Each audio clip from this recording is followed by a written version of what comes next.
Hello students, welcome to the GTU Studies YouTube channel and offline engineering class. આજે diploma mechanical fourth સેમમાં જે student study કરી રહ્યા છે એના માટે છે વિડીયો, જેમને ECC કરીને એક સબ્જેક્ટ આવે છે એની ઓવરઓલ ઇન્ફોર્મેશન લેવાના છીએ અને ખાસ IMP ક્વેશ્ચન્સ છે હું આપવાનો છું, જેથી એમને એક્ઝામમાં સૌથી બેસ્ટ પરફોર્મન્સ થઈ રહી. અને આ IMP ક્વેશ્ચન જે છે એ PDF ફોર્મમાં મેળવવા માટે વોટ્સએપ ગ્રુપ છે ફોર્થ સેમ ડિપ્લોમા માટે, જેમાં દરેક સબ્જેક્ટના IMP આવવાના છે. જે ગ્રુપ ન જોઈન કર્યું હોય તો નીચે લિંક પણ આપી છે, અને લિંક છે એ ના તમે ઓપન કરી શકતા હોય તો નીચે એક નંબર આપ્યો છે એને ઉપર મેસેજ કરજો તો હું તમને એમાં જોઈન કરી આપીશ. તો હવે એના IMP ક્વેશ્ચન છે એ કાઢવા પહેલાં એનો સૌથી પહેલાં સિલેબસ વિશે થોડુંક આપણે ડિસ્કસ કરી લઈએ. સિલેબસ જોશો તો તમને ખબર છે 7 ચેપ્ટર છે. ફર્સ્ટ ઇન્ટ્રોડક્શન, જેમાં પહેલાં ECCના ત્રણેય વર્ડ્સનો meaning, different types of cost વિશે સમજાવ્યું છે, અને એના વિશે થોડી ઘણી કઈ રીતે કેલ્ક્યુલેશન કરવી એનો સમ આવે છે. સેકન્ડ છે બ્રેક ઇવન એનાલિસિસ, મીન્સ કે તમે જે પણ પ્રોડક્ટ પાછળ કરેલો ખર્ચો, કોસ્ટ, અને એના માટે તમે જે સેલિંગ કરીને ઇન્કમ મેળવશો એ બે ક્યારે એકબીજા સાથે મેચ થાય અને પછી ક્યારે તમે પ્રોફિટેબલ થાવ છો એની કેલ્ક્યુલેશન છે. થર્ડ છે costing and forging, costing in forging and casting, એટલે કે તમે ME1ની અંદર અને ME2માં એમાં જે સબ્જેક્ટમાં મેન્યુફેક્ચરિંગ પ્રોસેસ શીખી રહ્યા છો એમાં ફોર્જિંગ અને કાસ્ટિંગ આવી ગયું છે. તો ફોર્જિંગ કરો તો કઈ રીતે એની કોસ્ટની કેલ્ક્યુલેશન કરવી, કાસ્ટિંગ કરો તો કઈ રીતે કરવી. ફોર્થ ચેપ્ટર છે કોસ્ટિંગ ઇન ફેબ્રિકેશન શોપ, એટલે એમાં આવશે વેલ્ડિંગ અને ગેસ કટિંગ. તો વેલ્ડિંગનો એક સમ આવે છે અને ગેસ કટિંગનો એક સમ આવે છે, અને થિયરી કરો તો સોલાર રૂફટોપ યોજના જે છે ગવર્મેન્ટની એના રિલેટેડ પણ એક થિયરી આવતી હોય છે. ફિફ્થ ચેપ્ટર છે કોસ્ટિંગ ઇન પ્રોડક્શન શોપ, એટલે કે તમે લેથ મશીન દ્વારા, ડ્રિલિંગ મશીન દ્વારા, શેપિંગ મશીન દ્વારા, મિલિંગ મશીન દ્વારા જે પણ પ્રોસેસ કરીને પ્રોડક્ટ બનાવવાના છો તો એક પ્રોડક્ટ બનાવવા માટે એમાં કેટલો ટાઈમ લાગશે એ કેલ્ક્યુલેટ કરવામાં આવે છે.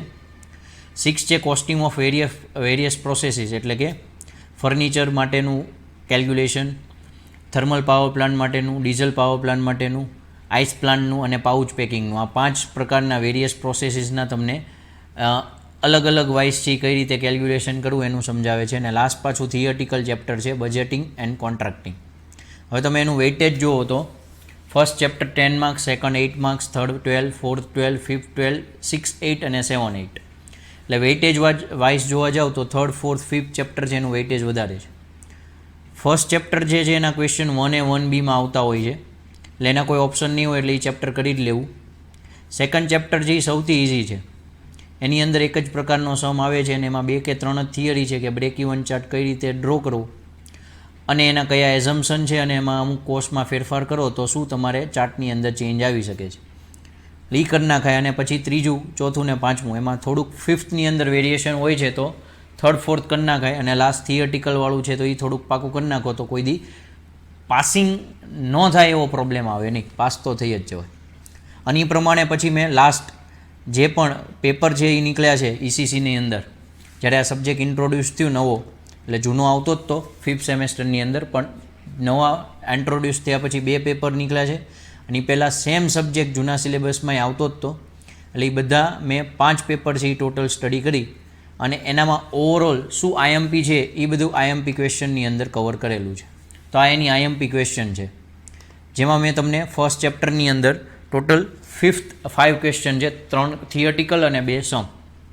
થિયરિટિકલ ક્વેશ્ચન ગુજરાતી સાથે પણ છે PDFમાં, એટલે જેને પણ ગુજરાતીમાં સમજાતું હોય, ઇંગ્લિશ ના સમજાતું હોય તો એમને કામમાં આવી શકે. સમમાં કોઈ એટલું બધું ગુજરાતી નથી, મેઇન કોસ્ટ કઈ આપી છે અને શું ડેટા આપ્યા છે એ જોવાનું રહે. બ્રેક ઇવન એનાલિસિસમાં પણ 4 ક્વેશ્ચન છે. Costing in forging and casting એમાં પણ 7 ક્વેશ્ચન છે. યુનિટ 4 ચેપ્ટર 4 જે છે તો એની અંદર 5 ક્વેશ્ચન છે. યુનિટ 5 ચેપ્ટર 5 છે પ્રોડક્શન શોપનું, તો એની અંદર 4 ક્વેશ્ચન છે. Costing in production shop various processes આવે યુનિટ 6ની અંદર, એની અંદર ટોટલ 3 ક્વેશ્ચન આપ્યા છે. અને 7 છે બજેટ એન્ડ કોન્ટ્રાક્ટિંગનું, એની અંદર ટોટલ 3 ક્વેશ્ચન છે. એટલે ટોટલ આ રીતે 31 ક્વેશ્ચન મેં આ બનાવેલા છે. આમાં જે મેં થિયરિટિકલ ક્વેશ્ચન આપ્યા છે એ ઓલમોસ્ટ તમે જોવા જાઓ તો 17 થી 18 થિયરિટિકલ ક્વેશ્ચન છે, અને તમે પેપરમાં ઓબ્ઝર્વ કરશો તો ઓલમોસ્ટ 8 થી 10 ક્વેશ્ચન થિયરીના રહેશે, અને મેં આપ્યા એમાંથી જ તે 1-2 ક્વેશ્ચન સિવાય છે. અને ઓપ્શનમાં તમે એવી રીતે જે મેન્ટેન કરશો તો કદાચ બધા જ ક્વેશ્ચન આમાંથી પણ નીકળી શકે છે. અને સમ મેં આપ્યા એની પ્રેક્ટિસ કરી લો તો એવા જ તે લગભગ બહુ માઇનોર રકમમાં ચેન્જ હોય એના સમ પૂછતા હોય છે. એટલે આટલી પ્રિપેરેશન કરો તો ECCમાં કોઈ દી ફેલ થવાતું નથી. તો આની PDF મેળવવા માટે મેં અહીંયા PDFની નીચે લિંક આપી છે, એ ડિસ્ક્રિપ્શનમાં પણ આપી દઉં છું, જેથી એની ઉપર ક્લિક કરશો એટલે તમને એ ગ્રુપ જોઈન થઈ જશો.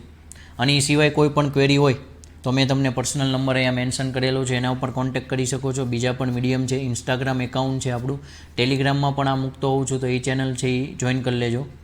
અને ખાસ કોઈ ડાઉટ હોય, કોઈ પર્સનલ તમારે કોઈ સોલ્યુશન લેવું હોય, કોઈ પર્સનલ તમારે ગાઈડન્સ લેવું હોય તો ભાવનગરની અંદર ઓફલાઈન ક્લાસ અવેલેબલ છે, ત્યાં હું બધા જ સબ્જેક્ટ છે એ શીખવાડતો હોઉં છું.